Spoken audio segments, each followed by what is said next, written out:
Alright, I know the Kaspa mining hype has died down, but please don't click off the video yet because I just got this KS0 Pro and I promise I have some interesting things that I want to talk about. And I just want to start right off the bat by saying that the point of this video is not to convince anyone of buying anything. I'm just going to use this miner as an example of some concepts that I've been thinking a lot about recently. So let's have a chat while I unbox this thing. Now, I'm going to preface this video by saying that just in general, my personality is to be enthusiastic and optimistic. And I know that sometimes that isn't really well received by some people in this mining space, you know, especially during times like these where people love saying that mining is dead, mining is dead. But I think that one of the main reasons why I'm able to stay positive though is that I've learned to view mining as a long-term thing. So I'm not very bothered by stuff like fast market swings or a certain coin pumping or anything along those lines. I'm thinking more like 2 years from now, 6 years from now, 10 years from now. And in that vein, I want to talk about why I got this KS0 Pro now, way after all the hype has died down. Also, I think this might be a good idea to mention that nothing in this video is financial advice, alright? But the quick and easy reason as to why I got this miner is that I'm still wanting to diversify my little at-home mining farm here, and the KS0 Pro is small, cheap, and still very much profitable. I've talked about this on the channel before, but one of the biggest mistakes I made in my whole mining journey was going all in on GPU mining during the Ethereum days. Because of course, when Ethereum switched from mining to staking, my whole mining farm became unprofitable overnight. So instead of just buying all GPUs, I really wish I would have spent maybe a third of my money on CPU mining rigs and another third on ASICs in order to diversify. If I had done that, then 2/3 of my mining farm would have still been completely unaffected by the Ethereum merge. And why I find that so important now is that really one of the biggest lessons I've learned over these past years of being an at-home miner is to approach mining as a long-term strategy for accumulating big bags of coins over time.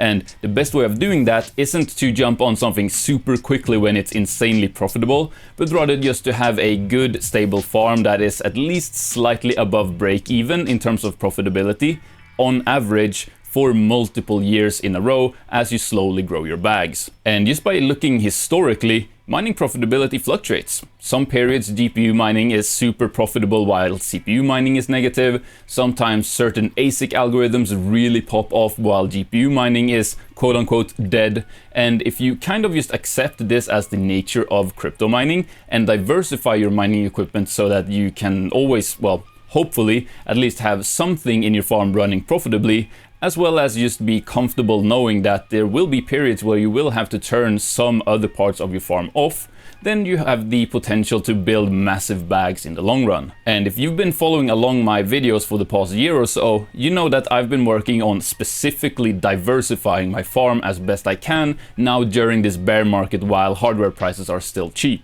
Now, I'm a residential miner just like most of you guys watching, so I don't have the capacity to run multiple full-size ASIC miners here, but I still want to diversify into ASIC mining in ways that I can. So a good example of what I mean by that is I currently have maybe a few thousand watts of power left in my mining location here before I'm completely maxed out. So I could potentially just get one full-size ASIC and call it a day. But then that's not very diversified, is it? Instead, I could use those same few thousand watts to power maybe a couple of these KS0 Pros, a Jazz miner, like 6 CPU mining rig, and 1 full GPU mining rig. Same amount of power, but way more diverse. And to be honest with you, I kind of love specifically these little KS0 Pros for this very reason. Because they allow me to diversify into mining the K-heavy hash algorithm on a smaller scale, which, let's face it, this algo is going to be completely ASIC dominated from now on. And of course there are mini miners for a bunch of different ASIC dominated algorithms. But to me what sets this one specifically apart is that compared to those other mini miners, you're making a way smaller compromise with this KS0 Pro. And what I'm referring to there is that usually with mini miners, when comparing them to full-size ASIC miners, they have both way worse mining efficiency, so using a lot more watts per hash of mining performance, and are also way more expensive on a per hash of mining performance basis. But when comparing it to the full-size Kaspa ASIC miners, the KS0 Pro here is actually more efficient than all of them except for, of course, the KS3 and the wind miner. Now, it is a bit more expensive on a hash per dollar basis than those ones as well, but let's face it, if you're in the market for a $10,000+ Kaspa miner, then this video doesn't really apply to you anyway. And, you know, good for you if that is the case. That's awesome. Also, I just realized my enthusiasm and optimism is totally creeping in again, so for those of you who hate that, I'm sorry. If that's you, then feel free to just write all of this off as, you know, copium or hopium or whatever you want to call it, but I got a lot more of it still because there are quite a few more topics I want to touch on in this video, so buckle up, I guess. Because next I want to talk about profitability, and I know that when these first started shipping out, they were making like $3.50 a day in terms of profit, and now that's down to like $1.50, both because the network hash rate grew like crazy from all the hype, but also because the Kaspa coin price has kind of taken a dump since then. Now, I know that all feels like such a bummer, but here's my thinking. These things are still like $600 all in with shipping. They make $1.50 a day and only use 100 watts. And speaking of those 100 watts, that's so little in comparison with the actual profitability of this thing. Just for fun, I did the math, and these things are currently still profitable, even at ridiculous power prices of up to 63 cents per kilowatt hour. Which, by the way, the American national average is 15 cents, so there's a point of reference for you there. But the reason I bring this up is because what other mining hardware do you know that costs $600, makes $1.50 a day, and would still be profitable at 63 cents per kilowatt hour? Certainly not GPUs, and it pains me to say it because I love GPU mining so much, but unless you shell out like $1,800 for a 4090, you're not making more than maybe a few cents per GPU right now. And of course, like I touched on earlier, those low GPU mining profits are, you know, very likely to be temporary, and GPU mining is probably gonna come back with a vengeance again, like it already has like 5 times during this post-Ethereum era. Or maybe Kaspa's coin price goes to $1 tomorrow and these KS0s start making like 15 bucks a day. Or maybe Kaspa's price goes down to 3 cents again, and then we're only making like 15 cents a day on these little KS0 Pros. The point is that it's all super volatile and changes constantly.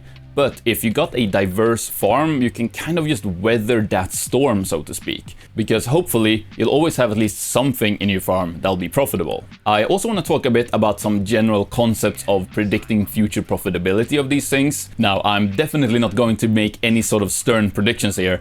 The whole point of me giving you that super developed spreadsheet in one of my previous videos was so that you guys could make your own predictions. And I'll link that video and spreadsheet in the description, by the way, because yes, that spreadsheet still works, and it does take the current network hash rate into account, as well as Kaspa's monthly emission reductions, so it's gonna be all up to date in there. But something rarely discussed in this space is that often profitability kind of just finds a natural balance. It's easy to sometimes get just blinded by numbers, but mining is kind of more organic than that. For example, if something is super profitable, loads of people will buy miners and the net hash grows, which reduces profitability. And once that reaches a low enough level, people stop buying miners and profitability kind of evens out. And if the coin price then dips and profit goes down further from there, some people with like high power price have to turn off and the profitability goes back up again because then the net hash decreases. Or if profitability goes up, people start buying miners again.